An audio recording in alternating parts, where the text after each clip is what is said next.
top 10 games like Ghost of Tsushima, plus 1 bonus for those who watched the video till the end. During the 2017 E3, Sucker Punch Productions surprised everyone with the unexpected announcement of Ghost of Tsushima, an action-adventure game set in Japan in the year of 1274 during the Mongol invasion of the island of Tsushima. You will take a role of one of the last remaining samurai alive to try to simply stop the Mongolian Empire from destroying your home. The game is such a big departure from the previous game Sucker Punch delivered that even with no confirmed release date, but likely being released this year, the game created so much hype that players can't wait to play it. You are one of them, right? I know I am one of them. If you are among those people, like me, here's a mix of already available game to satisfy your needs until Ghost of Tsushima is released, or other similar games to look forward to. Just a heads up, this list is not a worst to best kind of list, okay? So let's just start with the number 10, Sicario Shadow Die Twice. This game is in this list because it simultaneously brings together 4 different kind of people.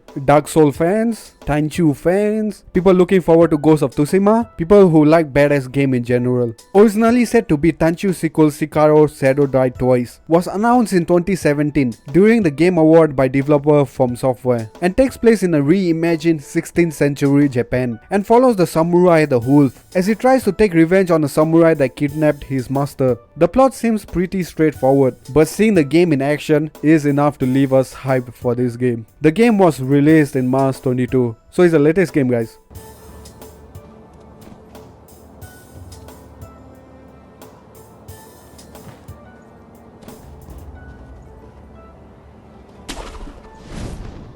Number 9, Assassin's Creed Rogue. Continuing with the revenge theme, we get to Assassin's Creed Rogue. You should know by now that the general plot of the Assassin's Creed franchise is about the centuries of old clash between the Templar and the Assassins. And most of the time, you take the role of an assassin during a curtain era of humanity. In Rogue, the tables are turned. You are Shrek Cormac, an assassin turned member of the Templar Order, after having his faith in assassins completely broken after a disaster caused by his actions. Now he swears to eliminate all the assassins, to at least try to right his wrongs. This is one of the most underrated titles of the franchise, and a must check if you like revenge stories. Also, the remastered edition is pretty sweet.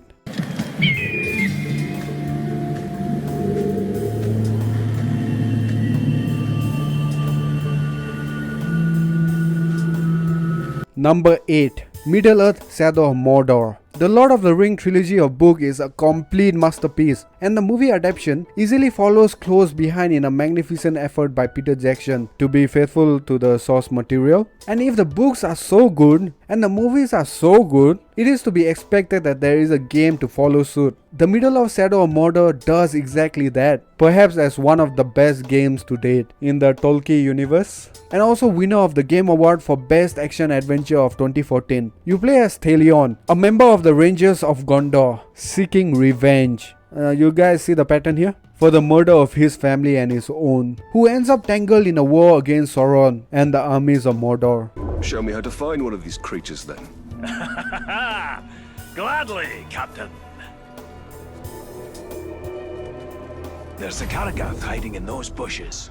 Number 7, Origami. Origami is one of those cases where expectation storytelling meets stunning visuals and additive gameplay that ties this game on this list. You probably already guessed. Sweet revenge. Origami is a stealth game where you play as the ninja assassins with the power to control the shadows. Among your powers, you can teleport through shadows, become invisible, and summon a shadow dragon to eat your enemies, all while helping your friend get revenge on a general who murdered his friend. The plot is way more interesting than I am letting on, but more than that would be walking into spoilers territory.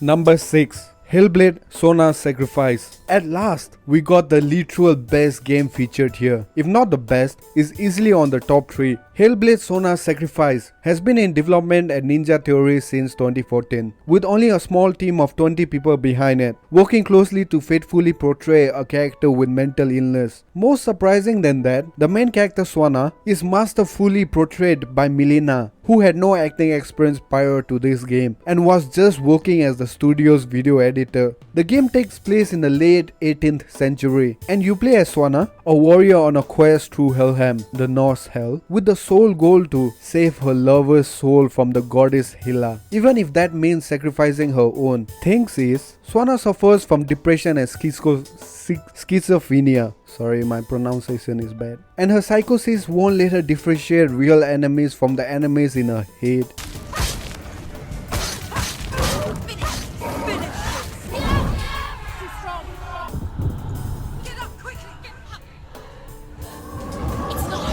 Number 5. The Witcher 3 Wild Hunt. Unless you have been living under a rock for the past few years, you probably already know the Witcher franchise, based on the series of books by Andres that I also highly recommend, which was also turned into a Netflix series with everyone's favorite Superman, Henry Cavill. The third entry of the Witcher franchise takes place a few months after the second game and puts Geralt on the quest to find his missing daughter. Geralt is the protagonist if you don't know, like I said, living under the rock. One of the best action RPG on date, The Witcher 3 is packed with sword, sorcery, alchemy and lots of monsters, each with their own strategy needed to defeat them. With amazing gameplay, combat, visuals and storytelling, really, even the side quests are better than most AAA games nowadays. The Witcher 3 is one of the best game release one could possibly ask for.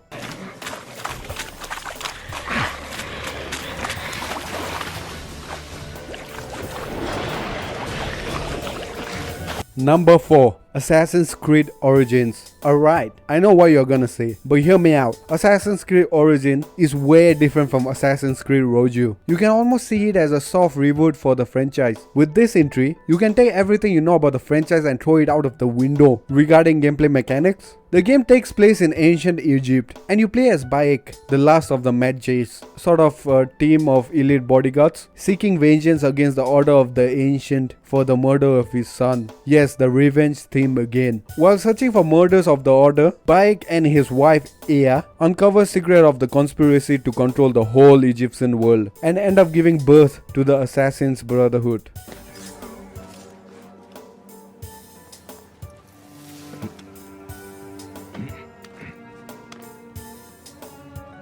Number 3. Code Vein, one of the most ambitious titles in this list. Code Vein is a game developed by BN Entertainment. The game is set in a post-apocalypse dystopia future, where humanity has fallen and the inhabitants become some sort of vampire-like beings called Revenant that need to drink blood in exchange for their power. You play as a revenant from a hidden society called Vein, and you will need to balance your bloodlust and your humanity, otherwise you might become one of the lost, which is basically revenants that have been taken over by the brutal nature of the vampires. Released sometime last year, this game is definitely one to keep your eye on. This is a bit scary.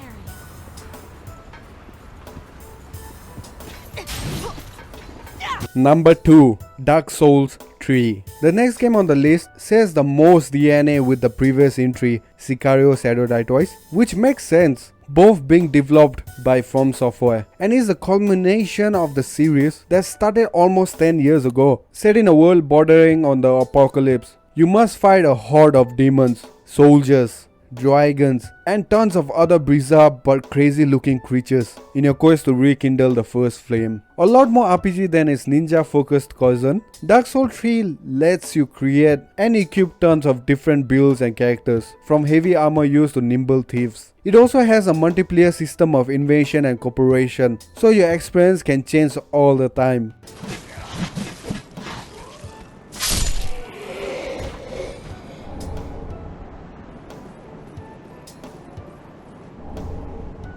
Number 1. Dishonored 2. Sequel to the 2012 Fate, Dishonored 2 takes place 15 years after the original game and starts right after the Queen Emily is deposted, the little girl from the first game, and you can choose to play with either Emily herself or Corvo, the protagonist of the first game. Each has their own unique set of skills and very different gameplay ruins. The game was praised by its unique visuals that mix steampunk aesthetics and Art Deco architecture and the game's combat and stealth mechanic, and it's a fun favorite among players.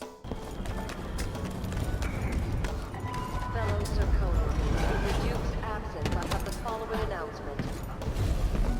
As a response to violent crime and foreign interference... And here is the bonus. You deserve the bonus. I hope you didn't cheat. Nioh 2. Another title with Asian and Samurai Ninja theme, like its predecessor, will be a soulborne type of action RPG, but this time around will give more creative freedom to the players, featuring better RPG elements and even a character creator. Other than that, I don't have much information about this game, but I know some. The first game was pretty successful when it first released, and gathering several fans around the globe, and featured a Western seller in Japan that was enlisted by Hitori himself to help get rid of the area of the yokai, supernatural monsters, spirits and demons in Japanese folklore. Anyways guys, we have come to the end of this video. If you are new, why not consider hitting the subscribe button and don't forget to hit the like. And those who have subscribed, I really love you guys. And yeah, I'll see you guys next time in my next video. Bye, peace out.